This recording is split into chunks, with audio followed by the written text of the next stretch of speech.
Yeah, no, it is, and you know, it's always difficult to take something like this back to first principles, but I'm going to try and do that. You know, if you look at the ideal small government of classical liberals, or the small government wing of libertarianism, you know, if you ignore the anarchists, this small government has as its primary purpose to protect the lives, liberty, and property of its citizens. All right. Now, this primarily means that it ought to protect lives, liberty, and property from encroachment from others. Right. So we have laws against theft, fraud, assault, and murder. You know, Martin says, you know, if you don't want unvaccinated people on your property, then, well, you are entitled to not let them onto your property. But what if they do? What if they do trespass and they ignore you? How are you protected then? Right. This is why we have laws against trespass and theft and assault and murder, and the government steps in. Right. We call the police, and we have this person removed. So saying that the government isn't involved or shouldn't be involved, that's a bit of a facile argument to my mind. These laws are inherently coercive, right? And they follow the harm principle that was so eloquently expressed by Jonathan earlier, John Stuart Mill's harm principle. It is legitimate to coerce people in order to prevent harm to others. With vaccinations, the case is a little bit more grey. Right? Let's first stipulate that yes, the disease is serious. Yes, the vaccines work. You know, we've all seen the charts of how many vaccinated and unvaccinated people end up in ICU in hospitals or end up dying. Let's also stipulate that they significantly reduce both the infection rate and the transmission rate of the virus that causes COVID-19. Now, I have seen a few sort of outliers that were probably cherry-picked that suggest this might not be so, but there are piles of studies that I've seen that show that they certainly do protect not only the vaccinee, but also other people. And this is, I think, is particularly important, especially in the case of frail people, cancer patients, people who otherwise suffer from a compromised immune system that cannot be vaccinated. Right? How do you protect them? You can say, well, you know, other people get vaccinated, so they are protected by the vaccine. But what about the people that can't be vaccinated? How are they protected from those who refuse to vaccinate and are more likely to be carriers of the disease? Now, in this case, the harm to others of the unvaccinated is indirect, right? But that is also true for drunk driving. Now, it's fun to make a libertarian argument that says people should be free to drive drunk as much as they please and only be held responsible if they actually do cause harm to others. Right? You can make similar arguments about crossing red lights. You know, let them. You know, it's fine if they don't actually kill anyone. Then what harm was done? But we don't operate like that. Right? We stop people. We fine people for crossing red lights because they might cause harm to others. Right? And the same with drunk driving. We prohibit drunk driving, and we consider it a justifiable infringement on one's liberty in order to reduce a significant threat of harm to others. So I'm not convinced that mandating vaccines necessarily violates liberal principles. In fact, I think the government is, in a way, the only entity that can attempt to protect citizens against infectious disease. What is the alternative? That we just let disease spread uncontrolled, limiting ourselves to giving advice, and then just tolerating those who willfully ignore that advice and thereby put not only themselves but other people at risk? I haven't heard any good libertarian arguments for how a free market would cope with infectious disease outbreaks, right, other than letting them rip through our populations at will. You know, in fact, I think controlling infectious diseases is the only legitimate purpose of the World Health Organization, and it falls squarely within the small government mandate of protecting lives, liberty, and property. Look, there are disadvantages to making vaccines compulsory, not least that this will appear to confirm the worst fears of the conspiracy theorists about their effectiveness, or the tyrannical intent behind them.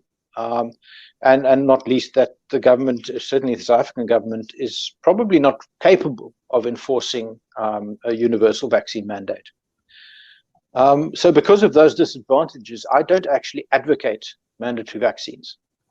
But then I'm also not going to be moved to strongly oppose them if the government does decide to require them. I don't think they violate liberal principles. So, you can consider me sort of agnostic on mandatory vaccines as a matter of policy. It's a moot point because I don't think government will require vaccination, and they probably couldn't enforce it if they wanted to, which then brings us to the vaccine passport issue. Government is proposing to issue vaccine passports. Now, private entities in foreign countries are entitled to attach conditions to who they deal with, right? And not posing a reasonably avoidable risk to others is among them. Now, for that purpose, I think a formal and fairly secure vaccine passport based on records in the electronic vaccine data system will be rather more reliable than those little hand-scribbled little cards that everyone got. I would, based on the evidence I've seen to date, support the idea of also issuing immunity passports to people who've recovered from COVID. Or perhaps saying, well, a recovery from COVID counts for one shot, and you only need one additional shot in order to be considered fully immune. That we can discuss about the details. But in general, I think a vaccine passport, I agree with Jonathan, it would go a long way towards encouraging vaccination, which I think is a public good, shortening the path to herd immunity, getting our moribund tourism and hospitality industries back on their feet, and reintegrating South Africa into the global economy, getting off the UK's red list, for example.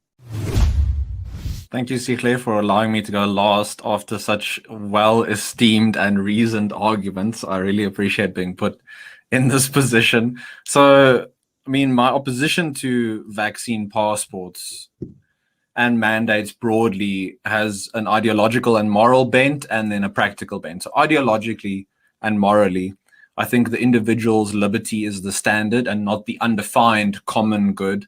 I don't find utilitarianism to be an adequate enough method for defending individual liberty. Some people would consider pornography or smoking marijuana to go against their version of the quote-unquote public good, and it would be a fundamentally illiberal position to accept that. The burden of proof rests on those who seek further infractions of liberty, and given what has happened over the last year and a half, that bar is incredibly high. Throughout history, states have accrued more power, and they usually never let it go. When we talk about the society and the public good, I don't think there are collective rights, sort of morally, conceptually. There are individual rights. It should not be the purview of Cabinet or the National Coronavirus Command Council or the Minister of Health to determine what the public good is or public health, and to then have the power to somehow attain that good, or indeed an average level of public health. In terms of individual rights being conditional, this is often an argument against sort of libertarians, objectivists, talking the straw man of objectivists and libertarians seeing man as an island. Your rights are conditional in the context of society. The only context in which they are conditional is because you don't need or really have to think about your rights if you are alone on an island, but within the context of society. The only time when your rights are conditional is when you violate another person's rights through force or fraud. We can think of it this way: your right to swing your fist ends where my nose begins. When someone has been shown to be carrying COVID-19 and they've deliberately infected someone else, I think there's a case to be made for the state to step in there. While there's a chance that a person might be infected with COVID, should everyone be preemptively treated in this way and denied access to certain spaces, public spaces, as though they are carrying COVID? I would argue this opens the door for massive state abuse. A lot of human behavior could carry the potential to negatively harm others. Where is the line to be drawn as to how all manner of behavior should be preemptively controlled? And do we really want to grant the state that kind of power?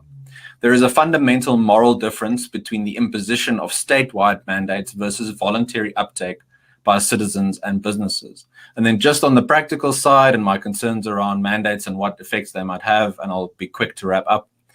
So I agree government has a role to protect people's liberty, but we need to define very clearly what actions the government will take, and these need to be objective and transparently communicated. Will vaccine mandates create a new industry for illicit or bribed versions of vaccine passports? Many South Africans are not that tech savvy, despite the best plans and speeches by our esteemed President Ramaphosa. We do not yet have the fourth industrial revolution. Will vaccine passports be on smartphones only? How will South Africans who don't have smartphones have access to them and use them to move around when they're already desperate to find work and to move around the country. There's the potential that this will create an in-group versus an out-group and create more tension in society. There's a possibility that this sort of policy plan will increase vaccine hesitancy, which we don't want. Governments have, over the last 2 years, continually shifted the goalposts. Just this week, the UK announced that fully vaccinated people from some countries, including South Africa, won't be allowed to travel there. Ivo can correct me if I'm wrong here, if they've defined by what sort of measure, but I haven't seen that as yet. Thus, my question is, will vaccine passports be objectively implemented, or will they simply be used for politicking between countries? And then again, the most negative effects will be felt by citizens of countries. South Africa needs other much more serious and radical reforms to get actual economic growth going. I don't think vaccine mandates and passports are necessarily the best way to get there. We need to abandon things like expropriation without compensation to get actual economic growth going. And given how destructively governments have acted, I don't know that we should expect them to surrender the quote-unquote emergency powers that they have accrued over the last 2 years. The standard, the sort of expectation is way too low, especially in countries like South Africa, where our president doesn't even take questions after his family meetings, quote unquote. And then Sihle, just on your last point about individual action and individuals sort of using information and acting on their own, I'm busy reading a book by Ryan Bourne. The title is Economics in One Virus, and that title is a play on a book by Henry Hazlitt, Economics in One Lesson. And Ryan, I'm about halfway through, and the author points out how in the States, his book is state-centric, US, America-centric, but he talks about how private citizens and businesses changed their behavior and adapted to the threat of COVID-19 well before states started imposing curfews and other restrictions and lockdowns. So it wasn't, nothing was ever perfect, and I'm not saying that will result in the quote unquote least amount of harm or deaths, but people in some states chose to act in a responsible way even before their governors and the federal government decided to tell them that they need to go into lockdown.